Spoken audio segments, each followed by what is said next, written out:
आम आदमी पार्टी के नेता राज्यसभा सांसद संजय सिंह के घर पर हो रही ईडी की छापेमारी को लेकर समाजवादी पार्टी के प्रवक्ता फखरुल हसन चांद ने बयान दिया है कि भारतीय जनता पार्टी की जन विरोधी नीतियों के खिलाफ जो भी आवाज़ उठाएगा, विपक्ष का नेता हो या पत्रकार या अधिकारी हो, उसकी जांच एजेंसियों का सामना करना पड़ेगा और मुकदमा भी सामना करना पड़ेगा। बीजेपी को संविधान और लोकतंत्र में विश्वास नहीं है। जिस तरीके से पिछले कुछ दिनों से पत्रकारों के घर पर और आज संजय सिंह के घर पर छापेमारी हो रही है, समाजवादी पार्टी इसकी कड़ी निंदा करती है।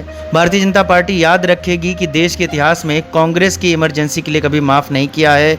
बीजेपी का घोषित इमरजेंसी को लेकर देश की जनता माफ़ नहीं करेगी। देखिए, भारतीय जनता पार्टी की जन विरोधी नीतियों के खिलाफ जो भी आवाज उठाएगा, फिर वो विपक्ष का नेता हो, पत्रकार हो, अधिकारी हो, व्यापारी हो, शिक्षक हो या आम आदमी हो, उसको जांच एजेंसियों का सामना करना पड़ेगा, उसको मुकदमों का सामना करना पड़ेगा। क्योंकि भारतीय जनता पार्टी को देश के संविधान और लोकतंत्र में विश्वास नहीं है। जिस तरीके से पिछले कुछ दिनों से पत्रकारों के घर पे और आज आम आदमी पार्टी के सांसद संजय सिंह जी के घर पे छापेमारी हो रही है, समाजवादी पार्टी इन सब घटनाओं की निंदा करती है। भारतीय जनता पार्टी याद रखे कि देश के इतिहास ने कांग्रेस को कभी भी इमरजेंसी के लिए माफ नहीं किया है। भारतीय जनता पार्टी की अघोषित इमरजेंसी के लिए देश कभी भी भारतीय जनता पार्टी को माफ नहीं करेगा।